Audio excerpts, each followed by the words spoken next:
네, 웅달책방 구독자 시청자 여러분 반갑습니다. 저는 박작가의 크립토 연구소라는 암호화폐 전문 채널을 운영하고 있는 박종환 작가입니다. 제가 뭐 한 몇 달 만에 좀 찾아뵌 것 같은데요. 오랜만에 이제 나온 만큼 또 시장의 지금 현재 상황들과 더불어서 우리가 어떤 식으로 이 시장을 대응해야 될지 정말 다양한 이야기들 한번 우리 구독자님들과 나눠보겠습니다. 네, 준비한 이야기들 좀 간단하게 전달드리고 또 여러 가지 이야기들 추가적으로도 나눠보겠습니다. 자, 우리가 지금 많은 우리 구독자님들께서 시장이 어떻게 이제 흘러가게 될 것인가에 대한 궁금증들이 계실 겁니다.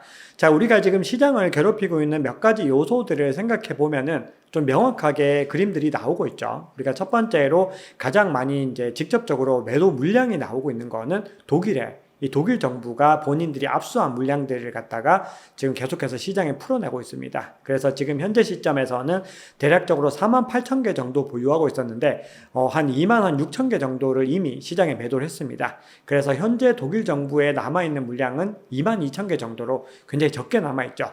자, 그리고 우리가 또 시장에서 많이 불안감을 느끼고 있는 것이 마운트 곡수 물량들. 이게 상환이 이루어지면은 대거 물량들이 시장에 나오지 않을까. 이런 어떤 두려움들을 가지고 계시는데 그 총량이 대략 14만 개 정도죠. 자, 그렇기 때문에 우리가 이 마운트 곡수 물량과 이 독일 물량을 다 합쳐도 우리가 20만 개가 되지 않고 그거보다 적은 데다가 실질적으로 마운트 곡수 물량이 시장에 다 풀릴 가능성은 희박하다는 거거든요. 그렇기 때문에 우리가 지금 시장을 괴롭히고 있는 것은 어떤 직접적인 어떤 매도 물량에 의한 타격보다는 어떤 두려움들, 시장에 대한 어떤 공포감들, 이런 것들이 작용되고 있는 것이다. 이렇게 해석을 할 수가 있겠습니다. 자, 그러면 우리가 지금 시장에서 중요하게 봐야 되는 것들, 그러면 7월에는 과연 시장이 살아날까요? 혹은 하반기에는 시장이 반등에 성공할 수 있을까요? 자, 이런 질문에 대해서 한번 답을 찾아보겠습니다. 자, 이 답이라고 말씀을 드렸지만 어떤 객관적인 데이터들을 제시를 하는 것이고 우리가 명확한 방향성에 대한 부분들은 결국은 이 시점에서 어떻게 매수와 매도세가 정말 치열한 전투 끝에 누가 승리할 것인가 이런 것들을 봐야 되는 거죠. 자, 그럼에도 불구하고 우리는 과거의 사이클 대비 어떤 사례들과 더불어서 어떤 지금 현 시점의 데이터들을 통해서 그래도 비교적 어떤 방향성들을 추측해 볼 수가 있습니다. 자, 지금 표를 한번 보겠습니다. 자, 여기서 세 가지 관점들을 좀 말씀을 드리려고 합니다. 자, 요 표는요, 비트코인이 월별로 어떤 수익을 거두었는가, 요거를 한번 가지고 와 봤는데요. 전체적으로 첫 번째로 봐야 되는 키포인트. 자, 7월은 전통적으로 강세인 경우가 많았습니다. 자, 그러니까 우리가 2013년부터 2023년까지 총 13번의 기간 동안에 총 7번은 11번의 기간 동안에 총 7번은 강세로 마감을 했고 4번은 마이너스로 마감을 했습니다. 즉 지금까지 전통적으로 7월은 강세였기 때문에 우리가 이번에도 강세를 좀 기대하는 입장들이 있는데요. 자, 두 번째 더 중요한 게 있습니다. 만약에 6월에 하락이 있었을 때 7월이 강세장이었던 확률은 얼마나 되느냐. 지금까지 총 5번이었는데요. 승률 100%를 기록했다는 거죠. 그래서 우리가 이번에 6월 달에 마이너스로 마감을 했던 만큼 7월 달에는 플러스로 반등하게 될 것이다 라는 기대감들이 나오고 있는 겁니다. 자, 그리고 마지막 세 번째 포인트는 우리가 반감기가 있었던 해를 한번 살펴보면은 2016년과 2020년 이 기간 동안에 4분기 10월, 11, 12월 동안에 어떤 승률을 한번 보시면은 모두 다 플러스로 마감하는 것들을 확인할 수가 있습니다. 자, 그래서 이번에도 하반기에는 굉장히 어떤 불리시한 움직임을 가지고 가지 않을까 이렇게 시장은 기대를 하고 있습니다. 네, 우리가 그런데 과거의 어떤 패턴들이 지금까지와 정확하게 들어맞는다라고 볼 수는 없습니다. 다만 그럼에도 우리가 암호화폐 그리고 비트코인을 투자하는 이유를 생각해 보면 많은 투자자분들, 거의 대부분의 투자자분들은 이 비트코인의 상승 사이클을 기대하고 있기 때문이겠죠. 그래서 우리가 지금까지 어떤 사이클을 배제하고서 흐름을 어떤 추측을 한다라고 하는 것들은 상당히 좀 어려움이 있는 부분들입니다. 즉 이것이 어떻게 보면은 미국 주식과는 좀 다른 비트코인 투자만의 매력이고 어떤 강점이라고 볼 수가 있는 거죠. 자, 그래서 우리가 과거의 사이클 대비로 지금 시장을 조금 더 살펴보겠습니다. 자, 우리가 과거에 2016년 2020년에 반감기가 지나고 난 시점에 얼마 정도 지나고 나서 대세 상승장 사이클이 도래했는지 요거를 또 표로 한번 살펴보겠습니다. 자, 이미지 한번 보시면요. 바로 직전부터 보겠습니다. 2020년 5월 보시면은 반감기가 대략적으로 5월에 있었죠. 그 이후에 본격적인 반등 랠리가 나온 것은 10월 이후에부터 움직이기 시작을 했습니다. 네, 우리가 지금 4월에 반감기가 있었기 때문에 아직까지는 3개월 정도의 시간들이 소요가 된 거죠. 그렇기 때문에 우리가 아직까지는 시간적인 여력들이 더 필요하다라는 걸 볼 수가 있고요. 자, 그리고 2016년도 한번 보겠습니다. 자, 이때는 7월 달에 반감기가 있었는데 이때도 5개월이 지난 12월 이후에 본격적인 반등 움직임을 시작을 했고 그 이후에도 부대낌을 겪다가 정말로 본격적인 상승 랠리는 2017년 3월부터 시작이 됐습니다. 자, 그렇기 때문에 우리가 지금 시장이 뭔가 너무 다르게 움직이는 것이 아닌가요? 라고 궁금증을 제시하는 분들도 있는데 지금 우리는 과거의 패턴대로 과거의 사이클 대비로 해서 큰 이상한 움직임 없이 시장이 흘러가고 있다는 것들을 확인할 수가 있습니다. 자, 그러면 우리가 사이클에 대해서 조금 더 자세하게 살펴보려면은 어떤 채굴에 대한 어떤 사이클들을 보셔야 되는데 그 사이클들은 제가 다음 영상에서 한번 준비를 더 정확하게 말씀을 드려볼 테니까요. 이번 영상에서는 어떤 시장에 어떤 상황들이 발생했을 때 어떻게 우리가 이 시장에 대응을 하면 되는가, 그 부분들과 더불어서 이번 하반기에 왜 시장의 상승을 기대하고 있는지 그런 부분들 한번 추가적으로 말씀드려 보겠습니다. 네, 우리가 며칠 전에 마운트 곡스 물량에 대한 어떤 공포감들 때문에 비트코인이 많이 하락을 했습니다. 자, 그래서 그때 정말 많은 분들께서 저한테 개인적으로도 질문을 주신 분들도 계시는데요. 제가 스터디 얘기 잠깐 언급할게요. 제가 운영하고 있는 스터디에서 긴급 포스팅을 통해서 어떤 대응 전략들을 말씀을 드리고 있습니다. 자, 그러면 이 대응 전략들을 어떤 식으로 우리가 구성을 해야 되는지를 살펴보겠습니다. 자, 우리가 이렇게 시장의 단기적인 움직임들이 발생했을 때는요, 기본적으로 예측의 범위를 벗어나는 경우가 많습니다. 자, 왜 그러냐 하면은 마운트 곡스 물량만 봐도 그렇습니다. 마운트 곡스가 원래는 10월 정도의 상환이 될 거라고 예상을 했었지만 갑자기 기습적으로 어떤 공문을 보내면서 7월 달로 본인들이 아주 빠르게 당겨버렸죠. 자, 그리고 독일 정부가 이렇게까지 갑자기 매도할 것이다 라고 하는 부분들도 블랙스완 이슈에 조금 더 가깝습니다. 자, 그렇기 때문에 우리가 이 시장에 발생하는 모든 상황들을 미리 다 예측하고 나서 대응을 한다는 것은 굉장히 어렵습니다. 자, 그래서 우리는 어떤 상황이 발생했을 때 어떤 식으로 대응해야 될지 그 시나리오를 반드시 가지고 계셔야 되죠. 그래서 오늘 그 방법론들을 한번 말씀을 드려보겠습니다. 자, 만약에 비트코인 가격의 변동성이 발생했다. 자, 이런 경우 대부분은 상방으로 발생했을 때는 뭐 다들 환희에 차서 위기감을 느끼지 않으시죠. 그런데 오히려 그런 구간들에서 우리가 더 시장을 유의 깊게 보셔야 됩니다. 자, 그런데 하방으로 가격 변동성이 발생하면은 이제 많은 투자자분들이 더 많이 어디까지 내려갈 것인가 두려움을 느끼시게 되죠. 자, 그럴 때 우리가 어떤 식으로 대응할지 시나리오를 한번 말씀을 드려보겠습니다. 자, 첫 번째로 우리가 고민을 해야 되는 거는 가격을 하락시킨 원인이 무엇인가를 살펴보셔야 됩니다. 자, 그래서 가격 하락의 원인들을 보면서 이 가격 하락의 원인이 장기적인 이슈인지 단기적인 이슈인지를 먼저 첫 번째로 점검을 하셔야 되죠. 자, 그런데 이번에 어떤 악재는 어떤 것이었죠? 마운트 곡스와 독일 정부라고 말씀드렸죠. 자, 이 물량들은 한정되어 있고 그리고 절대적인 수치에서도 충분히 소화가 가능하기 때문에 이거를 장기적인 악재로 볼 수가 없습니다. 즉 단기적인 악재로 먼저 보셔야 되는 거죠. 자, 그러면 이런 원인들이 어떤 결과들을 유발했는지 살펴보셔야 됩니다. 자, 그런데 굉장히 생각보다 심각한 상황을 유발시켰습니다. 자, 어떤 걸까요?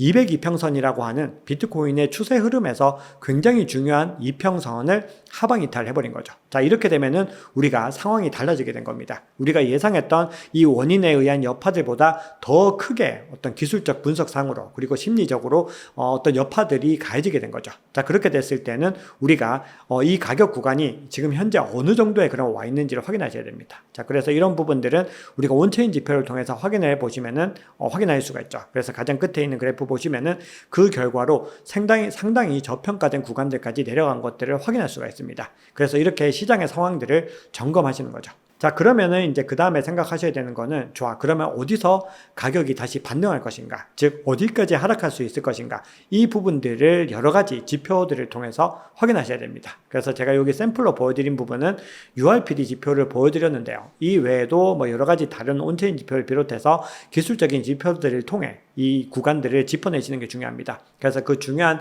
지지 구간까지 도달하게 됐을 때는 우리가 바이 더 딥을 선택을 하시는 거죠. 자, 그런데 그 구간들을 하나만 정하는 것이 아니라 이 돌파 구간들이 어느 구간들이 어떻게 뚫렸을 때를 여러 가지로 대비를 해서 어느 정도 물량들을 추가적으로 투입할 것인지 그런 부분들을 다 점검을 하시는 거죠. 그래서 제가 스터디에서는 그런 이야기들을 드리고 있고요. 그리고 이런 전략들을 세우시는 여러 방법들을 제 책에서 굉장히 상세하게 소개를 하고 있습니다. 그래서 혼자서 어떤 방향성을 잡기 힘드신 분들은 적어도 책을 한번 꼭 구입하지 않으시더라도 책을 한번 읽어보시면요.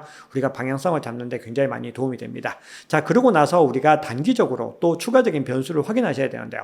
지금 시장의 흐름들을 계속해서 바꿔낸 중요한 요인은 꾸준한 청산들에 있었습니다. 많이 밀집이 되면 롱 포지션을 청산해버리고 숏 포지션이 모이면 숏 포지션을 청산해버리고 이렇게 하면서 고래들이 계속해서 상방과 하방을 털어먹으면서 이 어떤 유동성을 만들어내고 가격의 변동성을 만들어낸 거죠. 자, 그렇게 해서 계속해서 하락하는 움직임들을 보이는데 이런 추가 유동, 변동성 유발 요인들도 전체적으로 정리하고 나서 그리고 나서 전체적인 어떤 지표들을 종합적으로 해서 흐름들을 최종적으로 정리를 하는 겁니다. 자, 그렇게 됐을 때 전체 어떻게 대응해야 될지 시나리오들을 만들어낼 수 있죠. 그래서 이런 구간에서 만약에 본인이 어떤 위험을 회피하는 투자들을 많이 한다, 즉 리스크를 최소화하는 투자를 하신다라고 했을 때는 중요한 어떤 구간을 돌파당했을 때 오히려 손절을 해야 될 수도 있습니다. 자, 그런데 장기 투자의 관점에서, 즉 비트코인은 늘 장기 투자의 관점으로 접근하시는 것이 가장 좋은데 이런 장기 투자의 관점에서는 그런 구간들을 하단 이탈할 때 바이 더 딥을 통해서 유의미한 물량들을 담아서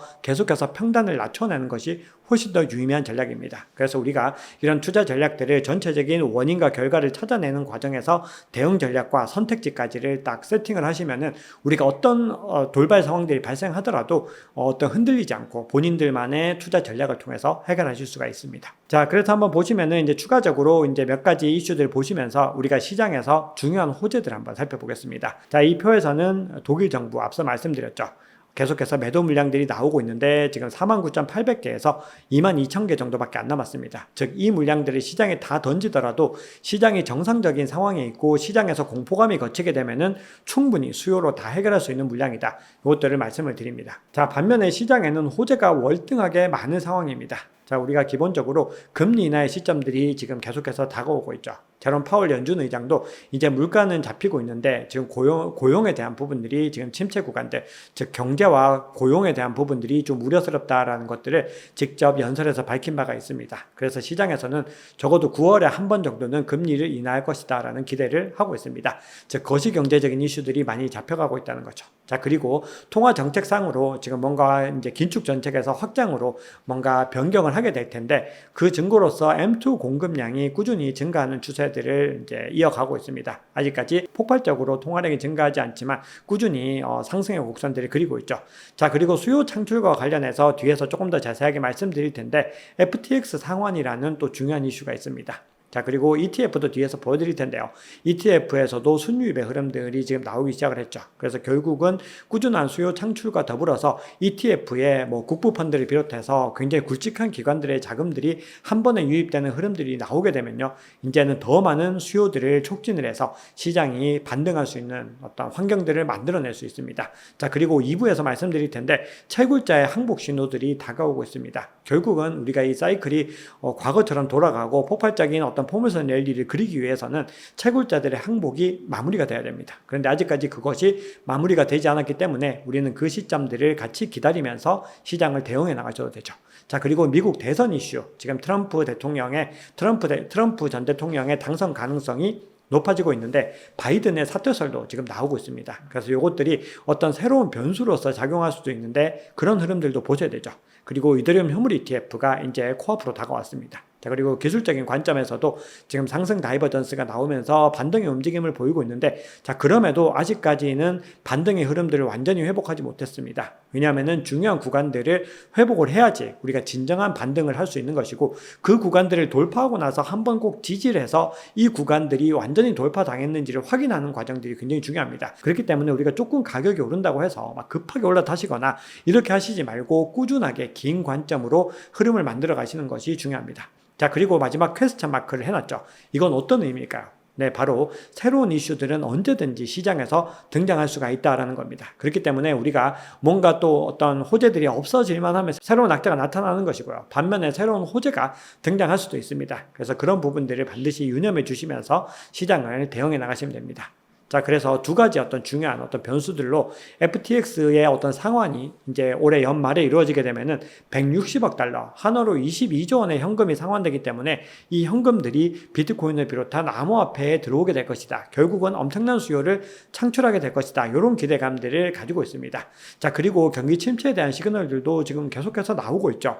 미국의 사무실, 지금 공실률이 20%까지 급등했다라는 시그널들이 나오고 있습니다. 자, 그렇기 때문에 우리가 지금의 상황에서는 어떤 또 돌발 변수들이 나올지 우리가 섣불리 짐작할 수 없지만 그런 상황들이 일어났을 때 과연 비트코인이 대체 자산으로서 강력한 입지를 발휘할 것인가. 자, 이런 부분들을 우리가 염두에 두시면은 장기적으로 모아나가시는데 분명히 도움이 될 거다라고 생각을 합니다. 자, 그리고 지금 보시면은 비트코인 현물 ETF에 이 자금들이 이제 신규로 유입되는 모습들이 보이고 있죠. 그래서 얼마나 많은 자금들이 이곳에 몰려들 것인지 이런 부분들을 확인하시면서 이 시장을 대응해 나가시면 되겠습니다. 네, 시즌 종료에 대해서 제가 2부에서 채굴 지표를 통해서 확실하게 좀 말씀을 드릴 부분들이 있습니다. 우리 구독자님들 2부를 반드시 보셔야 되는데요. 거기에 보시면은 JP 모건이 최근에 끝났다. 상승장 끝났고 이제 정점 찍고 3월에 정점 찍고 내려오는 중이다. 이렇게 얘기를 했습니다. 자, 그런데 그 논리 자체가 저는 좀 납득이 안 되는 부분들이 있거든요. 왜냐하면은 채굴의 전체적인 사이클에 대해서 전체적인 이해를 하지 못한 애널리스트 분이 제시한 의견이 아닐까. 그러니까 우리가 어떤 전문가라고 해서 그분의 의견을 맹신을 해서는 안 됩니다. 거기에는 회사가 전반적으로 가지고 가는 기조들이 있고 그리고 우리가 전체적으로 이분이 이 산업에 대해서 우리 이 자산, 비트코인이라는 자산에 대해서 또 얼마나 이해를 하고 계신 분인가 이런 것들을 감안하셔야 되죠. 그런 관점에서 제 입장도 마찬가지입니다. 제가 하는 얘기들이 절대로 맹신해서도 안 되는 거죠. 근데 다만 이런 논리들을 보시면서 우리 구독자님들께서 어떤 것들이 더 타당한 것인지를 판단을 해 주셔야 되는 부분들이 있습니다. 자, 그런데 채굴 지표로 봤을 때 제가 채굴자의 항복이 아직 끝나지 않았다고 말씀드렸죠. 그럼 그 전제 조건이 되지 않으면은 사이클에 대해서 언급을 할 수가 없습니다. 그렇게 되면은 지금 정점인 이런 얘기들을 할 수가 없다는 거죠. 기본적인 전제 자체가. 그렇기 때문에 우리가 그 부분들을 주목하셔야 되고 뒤에서 2부에서 굉장히 여러 가지 또 지표들을 보여드릴 텐데요. 그런 지표들을 봤을 때도 우리가 아직까지 시장에서 너무나 많은 어떤 기회들이 남아있다라는 것들을 확인할 수가 있습니다. 그래서 그런 기점들을 가지고서 우리가 남은 기간들 잘 대응해 나가시면은 올해 연말부터 해서 내년까지도 상승의 어떤 기조들은 충분히 남아있다라고 개인적으로 보고 있습니다. 네, 제 입으로 이런 말씀드리기 좀 뻔뻔합니다, 사실은. 그런데 그런 인사이트를 얻으실 수 있다라고 저는 생각을 하고 있고요. 왜냐하면은 전체적으로 비트코인이 가지고 있는 이 자산의 가치로서 그리고 이 사이클이 어떻게 돌아가고 있는지를 아주 다양하게 정말 자세한 표를 통해서 다 제시를 하고 있습니다. 자, 그걸 보시고 나면은 지금 아직까지 이 정점들이 오지 않았고 사이클이 계속해서 정상적으로 작동 중이구나라는 거를 논리적인 근거와 데이터와 지표를 통해서 확인하실 수가 있습니다. 자, 그렇게 확인을 하시게 되면요, 시장에서 아직까지 공부를 좀 덜 하신 분들이 하는 얘기들, 그러니까 그냥 무작정 끝났다라고 하는 그런 관점들이 왜 잘못된 것인지에 대해서 스스로 논리적으로 판단해 보실 수가 있습니다. 자, 그리고 지금 시점이 너무나 중요한 것이 결국은 시장에서 투자를 해야 되는 거는 지금 같은 시점이죠. 지금처럼 시장이 많이 저평가된 구간으로 왔을 때 투자를 해야 되는 거고, 많은 분들이 진입해서 가격이 이미 올랐다라고 하면 이미 그건 고평가 구간인 거죠. 그럼 그때는 오히려 우리는 탈출 준비를 해야 되고 분할 매도를 준비해야 되는 시기들이라고 볼 수가 있거든요. 그래서 우리가 그런 관점들을 늘 염두에 두시고 투자를 본격적으로 하는 거는 시장이 굉장히 침체 구간일 때, 모두가 울고 있을 때, 모두가 도망갈 때, 즉 저평가 구간일 때 해야 된다는 것을 반드시 우리가 기억을 하셔야 됩니다. 네, 우리가 우선 기본적으로는 여러 가지 어떤 가능성들은 염두에 두고 계셔야 됩니다. 우리가 어떤 거든지 뭐든지 무조건 이것이 확실하다, 이런 관점은 투자에서는 좀 위험할 수 있습니다. 돌발 변수들에 대한 부분들도 있고 여러 가지로 늘 시장의 상황들은 변할 수가 있는 거죠. 자, 그런데 지금 비트코인의 어떤 흐름들은 계속해서 상승장의 추세를 이어가고 있고 대세 상승장의 사이클들을 원활하게 만들어 가고 있다라고 저는 개인적으로 보고 있습니다. 자, 그래서 그 근거들을 좀 말씀을 드려보겠습니다. 자, 우리 구독자님들, 죽음의 소용돌이라는 개념을 아마 들어보신 분들이 많이 계실 텐데요. 이 죽음의 소용돌이는 뭐냐면은 반감기가 지나고 나면은 채굴로 주어지는 보상이 절반으로 줄어들기 때문에 채산성이 심각하게 악화가 되면서 채굴자들이 폭망하게 될 것이다. 요 시나리오입니다. 그렇게 되면은 모든 채굴자들이 너무나 어려워지기 때문에 다 채굴기를 끄고 다 도망을 갈 거다라는 관점이거든요. 자, 그렇게 됐을 때는 해시레이트가 급감하고 채굴 난이도도 급감을 하게 되고 결국은 우리가 정상적으로 10분 마다 이제 계속해서 새로운 블록을 생성해야 되는데 그런 과정들조차도 다 무효화되면서 시장이 시장이 결국은 0으로 떨어질 것이다 라고 하는 굉장히 극단적인 시나리오입니다. 그렇기 때문에 죽음의 소용돌이라고 부르는 거거든요. 근데 이게 어떻게 보면은 이론적으로는 채산성이 절반이 되니까 채굴자들이 뭐 도망을 간다라는 분명히 그 시나리오들은 남아 유효한 부분들이 있습니다. 자, 그런데 지금까지 그런 일들이 일어났을까요? 한 번도 일어나지 않았죠. 오히려 반대였습니다. 실제로 죽음의 소용돌이에서 얘기하는 것처럼 채산성이 반토막이라서 채굴자들이 엄청난 위기를 겪었지만 그럼에도 불구하고 비트코인의 가격은 훨씬 더 상승하는 움직임들을 가지고 갔다는 거거든요. 여기에 바로 중요한 비밀들이 숨어 있습니다. 그래서 오늘은 그 관점들을 가지고서 한번 이야기들을 나눠보겠습니다. 네, 그러면 JP모건이 최근에 비트코인이 정점을 찍었다라고 했던 관점들을 한번 설명을 드려보겠습니다. 자, 이 관점에 반박이라도 하듯이 바로 다음날 캐시우드가 사이클은 아직 끝나지 않았고 사이클의 중간 정도에 와 있다. 또 이렇게 논리적인 반박을 했는데요. 자, 비트코인이 이제 JP모건이 하는 얘기들을 조금 더 한번 짚어보겠습니다. 자, 만약에 우리가요, 비트코인이 정점을 찍었다라고 하는 개념들은 과거의 사이클을 따라간다는 의미로 볼 수가 있겠죠. 즉, 과거의 사이클이 존재하기 때문에 정점이 있고 바닥이 있는 걸 겁니다. 분명히 그 전제들이 있을 텐데 그런 전제를 가지고 이야기를 한다면은 아직까지 이 논리들은 유효하지 않습니다. 왜냐하면은 채굴자의 항복 시그널이 나오지 않았기 때문에 정점을 논한다는 것 자체가 사이클의 관점에서는 유효하지 않습니다. 자, 그렇기 때문에 만약에 JP모건도 과거 같은 세 차례 사이클을 우리가 인정을 하고 있다면은 여전히 사이클은 지금 시점에서도 진행 중이다. 이렇게 첫 번째 정리할 수가 있죠. 자, 그런데 이 JP모건이 하는 얘기는 비트코인 가격이 많이 올랐기 때문에 끝이다. 이렇게 덧붙이고 있거든요. 그러면은 왜 가격이 많이 올랐는지를 고민을 해봐야 되겠죠. 그 이유는 너무 간단합니다. 비트코인 현물 ETF가 과거에는 없었는데 이번에 출시가 되면서 1월 달부터 가격이 오른 거죠. 과거와 다르게 반감기가 오기 전에 비트코인 가격이 최고점을 찍은 겁니다. 자, 그렇게 했기 때문에 이 관점은 사이클의 관점으로 봐야 될까요? 아니면 다른 호재로 봐야 될까요? 논리적으로 봤을 때 비트코인 현물 ETF 호재는 사이클의 관점으로 보기가 어렵다는 겁니다. 그래서 결론적으로 이 상승은 대세 상승장, 즉 과거 같은 이 사이클을 통한 상승장과는 거리가 있다라는 부분들이죠.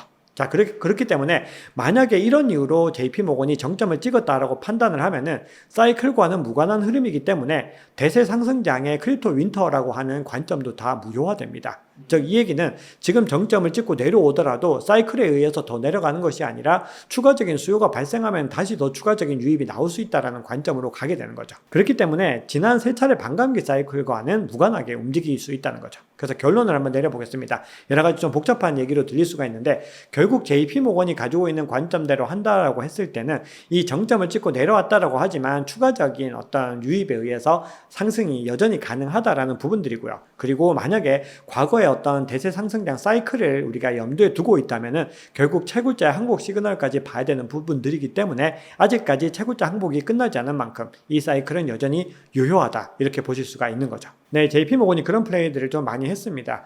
그리고 실제로 JP모건이 제이미 다이먼 회장이 굉장히 비트코인을 법적으로 국가적으로 금지를 해야 된다 이런 얘기들을 많이 했지만 그럼에도 불구하고 비트코인 현물 ETF에 지정 참가자로 다 참가를 하고 있죠. 굉장히 많은 상품들 블랙락이나 피델리티 같은 회사들의 어떤 지정 참가 회사로서 AP로서 참여를 하고 있는 부분들이 있고요. 그리고 본인들의 어떤 오닉스라고 하는 블록체인 사업부를 굉장히 급격하게 성장을 시키면서 이 블록체인 산업에도 많은 돈들을 투자를 하면서 열정적인 사업을 해나가고 있습니다. 자, 그래서 우리가 이 JP모건이 하고 있는 얘기들은 너무 고지고대로 들을 만한 필요는 없습니다. 저마다 어떤 본인들의 이익을 위해서 연막 작전을 펼칠 수도 있는 부분들이고요. 그리고 그것들을 통해서 또 본인들의 또 어떤 유리한 입지들을 가지고 갈 수도 있기 때문에 JP모건이 어떤 입장들을 밝혔다라고 하면은 지금 시점에서는 뭔가 매입을 하기에 좋은 시점이구나. 이렇게 뭐 생각을 하시는 것도 나쁘지 않겠다라고 생각을 합니다. 네, 이건 약간 농담이 섞여 있으니까요.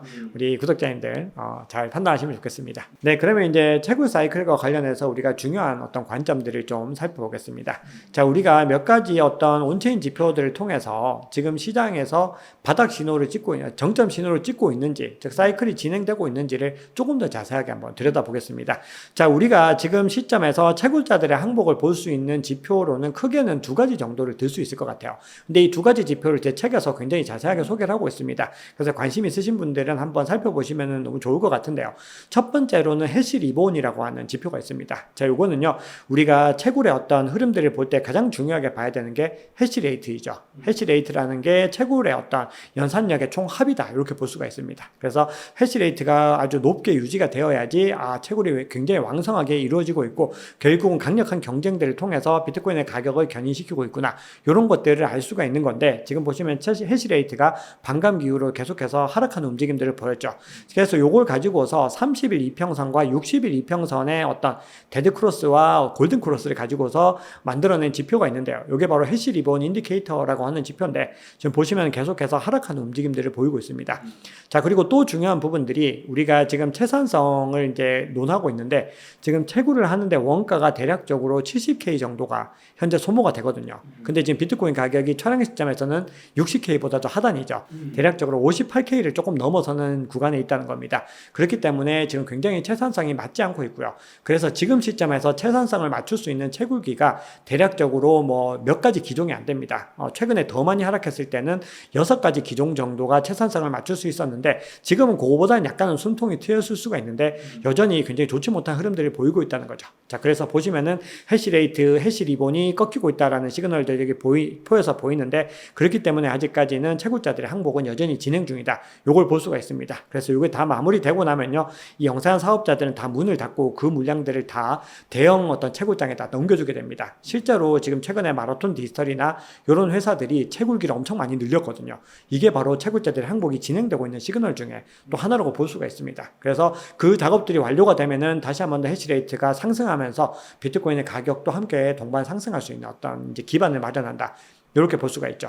자, 그러면 어느 정도 시점에서 그거를 이제 확인할 수 있을까? 자, 요거를 확인할 수 있는 게 요 표에서 보이는 퓨엘 멀티플이라고 하는 지표입니다. 요 퓨엘 멀티플은 1년 동안의 채산성 대비로 현재 시점의 채산성이 어떻게 되는가? 요것들을 확인할 수 있는 지표들인데요. 자, 보시면은 2020년에 대세 상승장으로 오기 전에 요 연두색 영역으로 이 파란색 선이 내려가는 걸 볼 수가 있죠. 그리고 2017년 그 당시를 봐도 그런 움직임들을 보이고 있습니다. 자, 그래서 우리가 대세 상승장으로 본격적인 랠리를 하기 전에 이 구간을 한번 터치하게 되는데 이게 바로 채굴자들이 항복을 하는 시그널이다. 이렇게 받아들일 수도 있거든요. 그래서 지금도 요 구간들까지 만약에 이번에 터치를 한다라고 했을 때는 현재 시점에서 강하게 반등을 하는 데는 조금 더 시간이 필요할 수 있다라는 것이고요. 그리고 그 기간이 앞서 보여드렸던 즉 일부에서 보여드렸던 것처럼 대략적으로 반감기 이후에 5개월 정도의 시점으로도 지금 볼 수가 있다는 겁니다. 그래서 결국은 이런 항복의 구간들이 마무리되는 시점부터 해서는 본격적인 랠리들이 이어갈 것이고요. 그리고 그 시점과 더불어서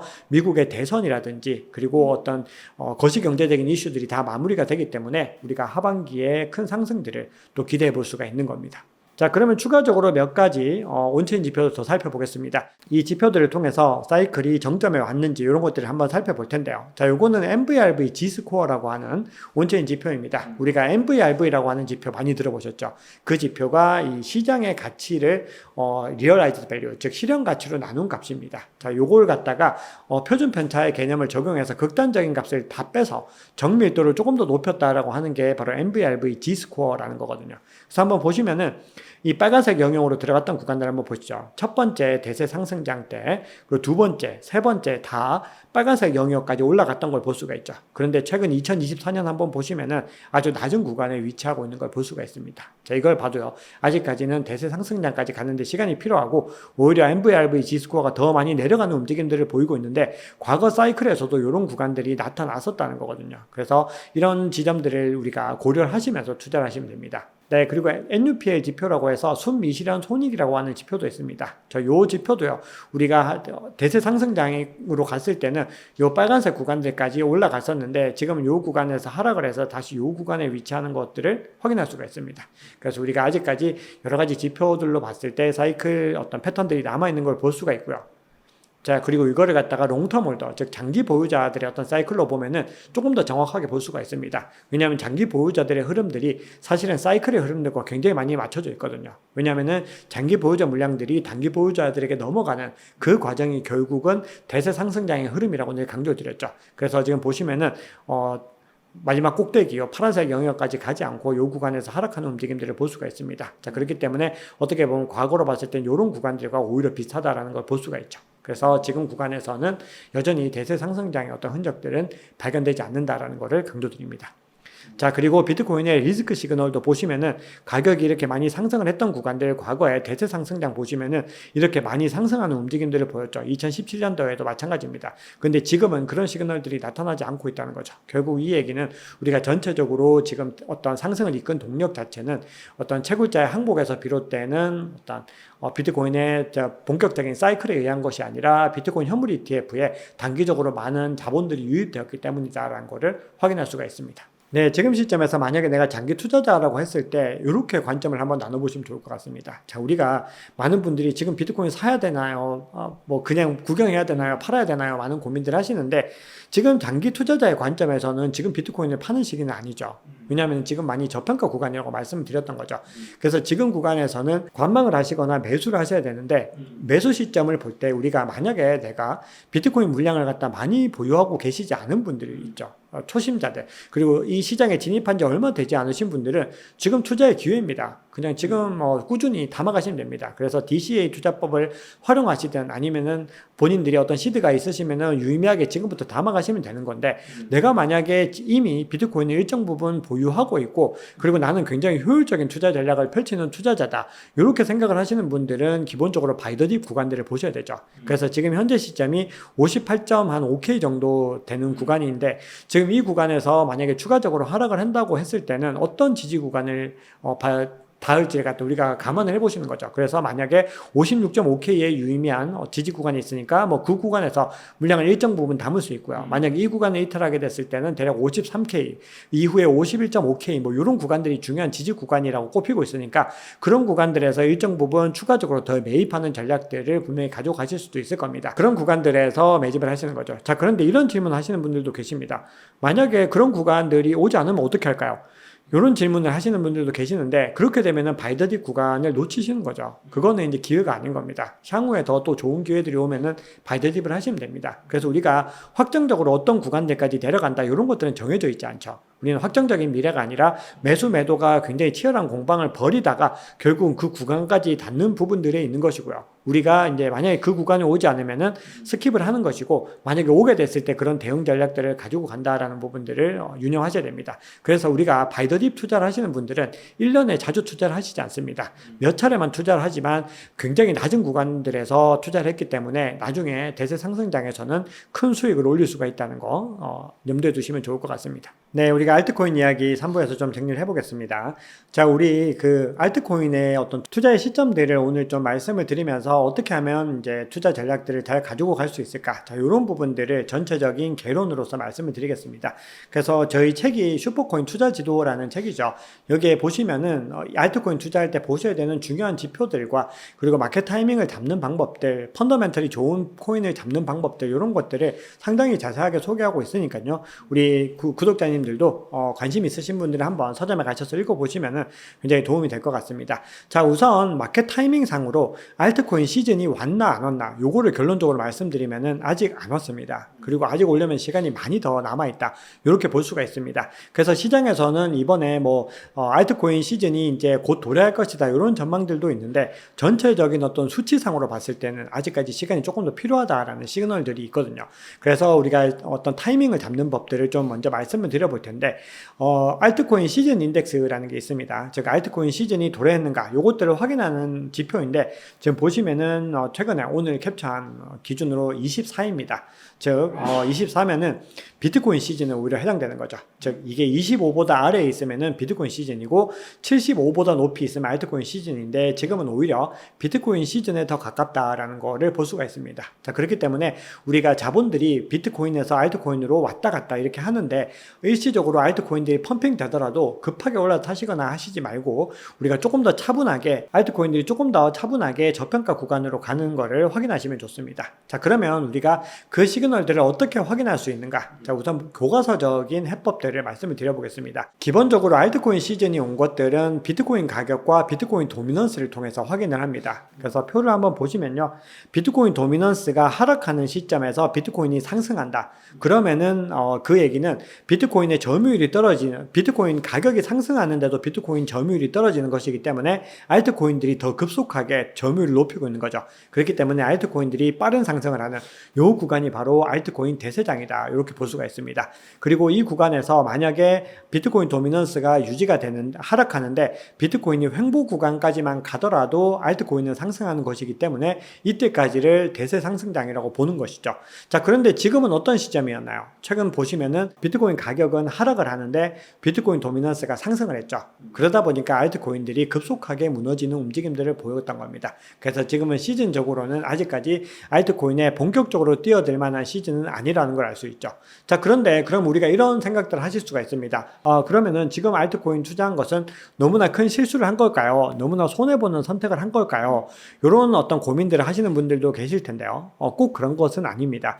우리가 과거 대비로 했을 때 비트코인 반감기가 지나간 지금 현재 시점 정도에서 알트코인을 투자를 했을 때 어떤 가격들을 살펴보면요, 알트코인 대세 상승장으로 들어갔던 그 시점보다도 가격이 더 저평가되어 있는 것들을 확인할 수가 있습니다. 즉 지금 시즌에서도 굉장히 우량한 코인들을 저평가 구간에서 잘 매집을 하셨다면은 지금 단기적으로 미실현 손실들을 굉장히 많이 보고 계실 텐데요. 그럼에도 굉장히 많은 어떤 고민들을 하지 않으셔도 된다는 겁니다. 자, 그런데 우리가 검증되지 않은, 즉 펀더멘탈이나 내러티브가 확실하지 않은 그런 알트코인들을 지금 많이 투자를 하고 계신 분들은 분명히 지금 현 시점에서 조금 위기감을 느끼실 수도 있겠다라는 생각들을 하게 되고, 그런 분들은 장기적으로 계속해서 투자를, 알트코인 투자를 존속하는 것들이 좀 어려울 수도 있겠다라는 생각을 하게 됩니다. 네, 그러면 우리가 지금부터 알트코인의 대세 상승장이 언제쯤 올 수 있을까? 자, 이런 부분들을 한번 말씀을 드려볼 텐데요.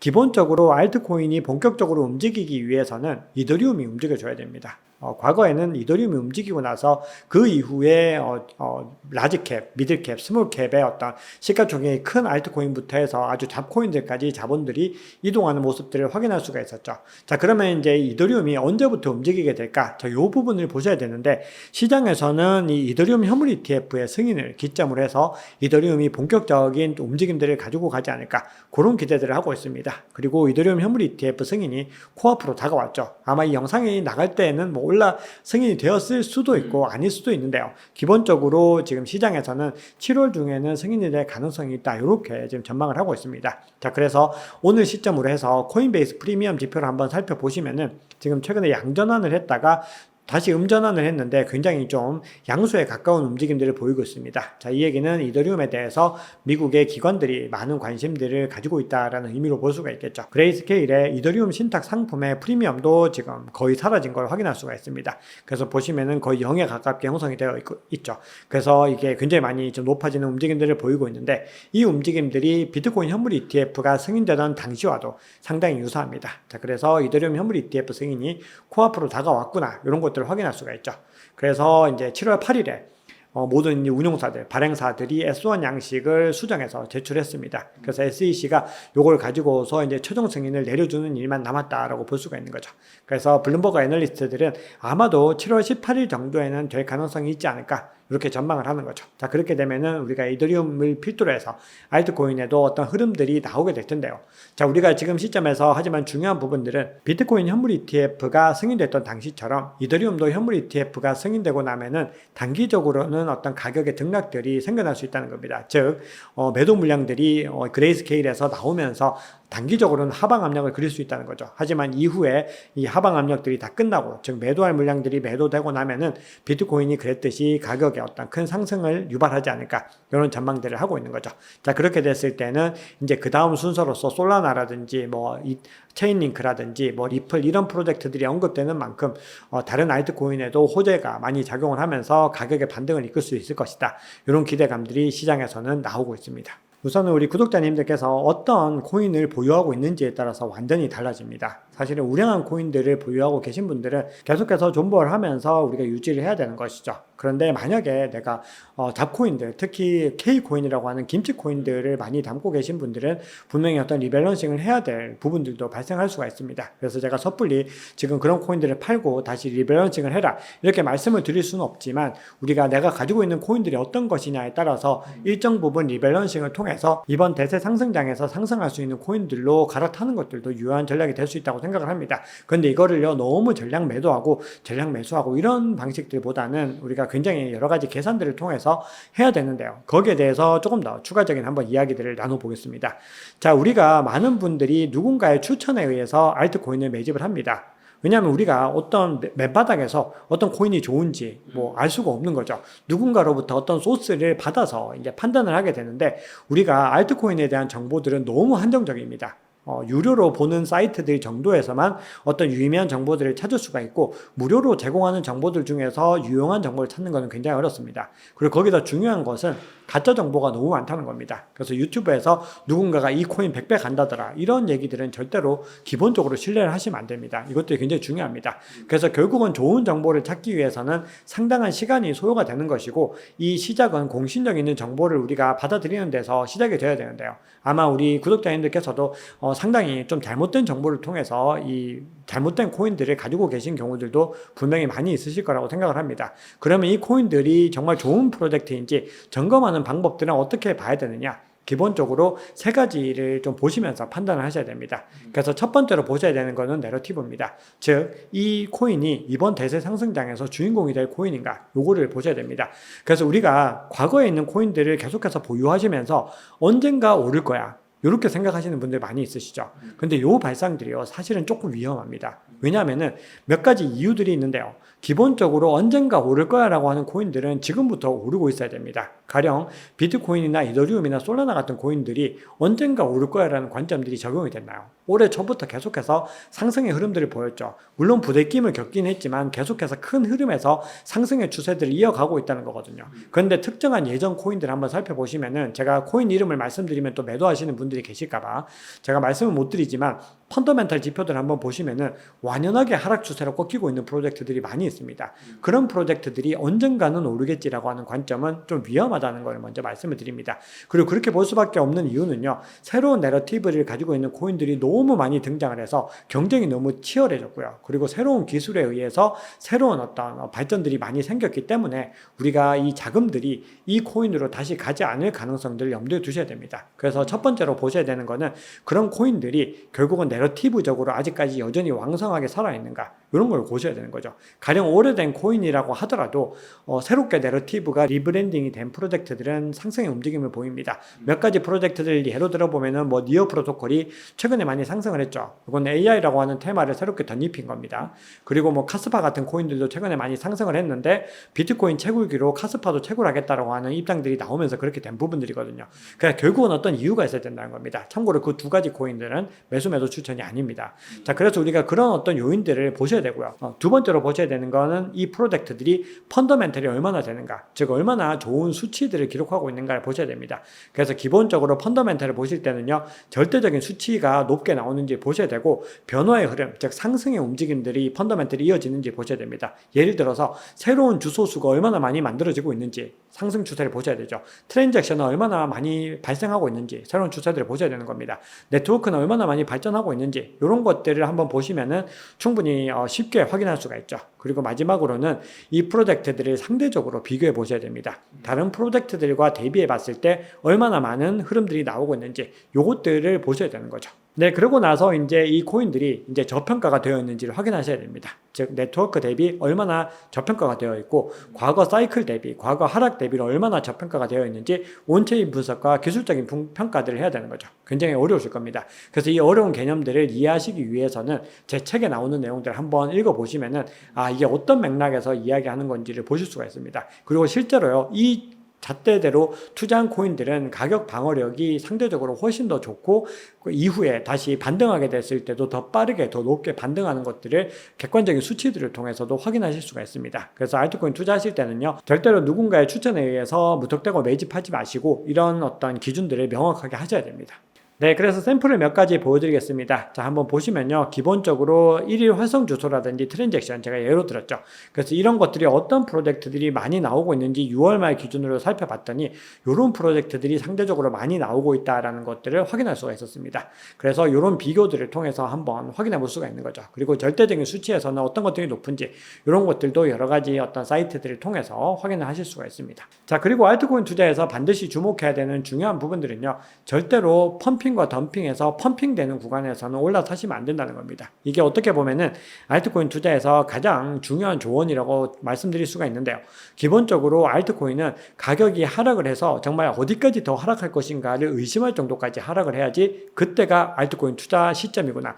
이것들을 확인하실 수가 있습니다. 그래서 만약에 내가 어떤 눈여겨보고 있는 알트코인들이 상승 내리기 시작해서 중요한 이평선들을 뚫고 올라간다. 그러면 그 시점은요, 기본적으로 매집의 구간이 아니다라고 보시면 됩니다. 그래서 만약에 너무 많이 매집 상승하더라도 아까워하지 마시고 보내주시고요. 나중에 다시 한번 더 원점으로 돌아오는 구간들이 생길 거기 때문에 그때 진입하셔서 매집해 나가는 것들을 추천드립니다. 네, 슈퍼코인 투자 지도는 비트코인과 알트코인 투자를요, 한 권에 담은 책입니다. 어떻게 보면은 이런 컨셉으로 이제 나온 책은 국내에서는 아마 유일하지 않을까라고 생각을 합니다. 그래서 우리가 투자를 하실 때 이 책을 늘 옆에 두시면서 중요한 순간마다 펼쳐보시면은 어떤 방향성을 잡으시는데 많은 도움이 되실 수가 있습니다. 그래서 구체적으로 어떤 내용들이 나와 있는지 말씀드려보면은 비트코인 같은 경우는 전체적인 비트코인 사이클을 이해하시면서 비트코인 투자에서 중요하게 봐야 되는 관점들이나 지표들을 소개하고 있습니다. 자, 그리고 알트코인 같은 경우는요, 앞서 제가 소개해드렸던 내러티브와 그리고 펀더멘탈, 저평가 구간을 잡는 방법들에 대해서 각종 데이터와 지표들을 어떻게 확인해서 어떻게 대응할 수 있는지를 설명하고 있고요. 아울러서 이번 대세 상승장에서 중요하게 보셔야 되는 프로젝트들도 많이 이야기를 드리고 있습니다. 그리고 제가 1, 2, 3부에서 전체적으로 말씀드렸던 여러 가지 온체인 지표들이 있죠.